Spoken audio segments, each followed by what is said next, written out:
This channel does not promote any violent, harmful, or illegal activities. All content provided by this channel is meant for an educational purpose only.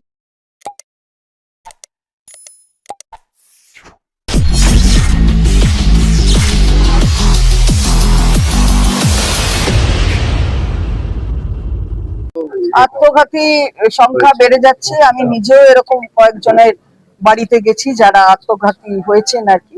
এই দায়টা কে নেবে? কেন্দ্রের সরকার আর নির্বাচন কমিশনকে এই দায় নিতে হবে। তার কারণ হলো এইভাবে মানুষকে আতঙ্কিত করে তার নাগরিক অধিকার যা রয়েছে, যার ভোটার লিস্টে নাম আছে 25-এ, সে 24-এ ভোট দিয়েছে, সে 19-এ দিয়েছে, সে 14-এ দিয়েছে, হঠাৎ এখন কি মনে হলো যে তাকে এইসব সম্মুখীন হতে হবে এই বিভ্রান্তি, ফলে তারা ভয় পাচ্ছে, আতঙ্কে আছে। আমরা বলছি আতঙ্কিত হবেন না, সবার নাম থাকবে এবং একটা বৈধ ভোটারকে অবৈধ করে দেওয়ার এই চক্রান্ত আমরা করতে দেব না। আপনাদের কি দাবি যে মূলত 2025 সাল পর্যন্ত যারা ভোট দিয়েছে একবার হলো তাদের নাম থাকে?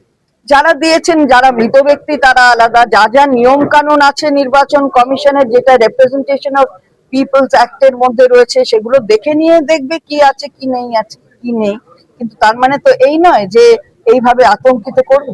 হুগলিবাসীকে কি বার্তা দেবেন? সকলেই তো আতঙ্কে আছে। না, আমি বলবো যে আতঙ্কিত হবেন না, কারণ এটা আতঙ্কিত হবার কোনো জায়গায় যাতে আমরা না থাকি। আমরা তো দল থেকে সেটা বলছি, আমাদের দলের হেল্প ডেস্ক আছে এবং আইনজীবীরা তারাও সহযোগিতা করবেন, কারণ গোটা প্রক্রিয়াটা তো আইনি প্রক্রিয়া, ফলে এরা আরো বেশি ভাবে সহযোগিতা করতে পারবে। পাশে কলকাতাতে বিরোধী দলনেতা ইসলামী সংশোধন না হলে ভোট হতে দেব না, উনি কি করবেন তার উপরে? ভারতবর্ষ কেন, বাংলাও তার উপরে চলবে না।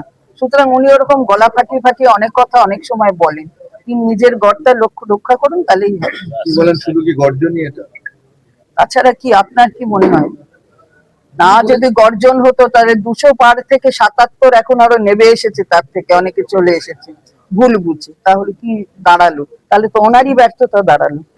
বিহারে তো আমি পরিষ্কার করলাম, এখানে হয়তো আমি আপনি হয়তো তখন ছিলেন না, কিংবা ছিলেন, যাই হোক, সেটা হলো যে নাম কেটেছে, তার মধ্যে 26 লক্ষ মহিলারও নাম কেটেছে, তার মধ্যে 9% মহিলার বেশি পড়েছে ভোট। এবার দেখলাম আমরা যা সংবাদ মাধ্যমে, যে এটা কি মানে ম্যাচ করে আমি জানি না, মানে অঙ্কটা মেলে না। 26 লক্ষ কেটে গেছে, অথচ 9% মহিলা বেশি ভোট দিয়েছে।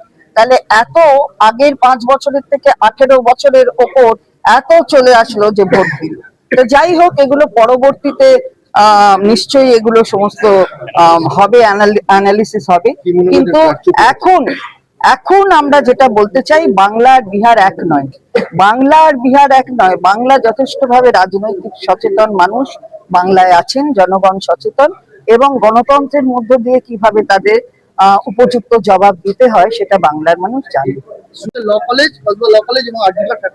ওটা ছেড়ে দিন না, উনি কি বলছেন তার উপরে ভোট চলে না। যে পুলিশ, সেটাও কেন্দ্রের আন্ডারে।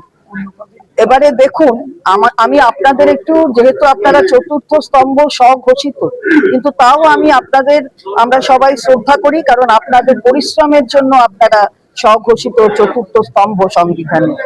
আপনারাই বলুন যে যেদিনকে ভোট হয়েছিল সেদিন, তার আগের দিন ব্লাস্ট, 11 তারিখের আগে ব্লাস্ট হয়েছে।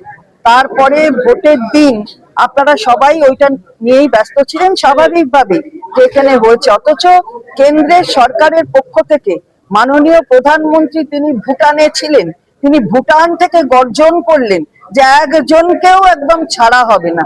তারপরেও কিন্তু হয়ে যাচ্ছে একটার পর একটা, শ্রীনগরে হচ্ছে, অন্য জায়গায় হচ্ছে। এর জবাবটা কে দেবে? কাদের হাতে এটা?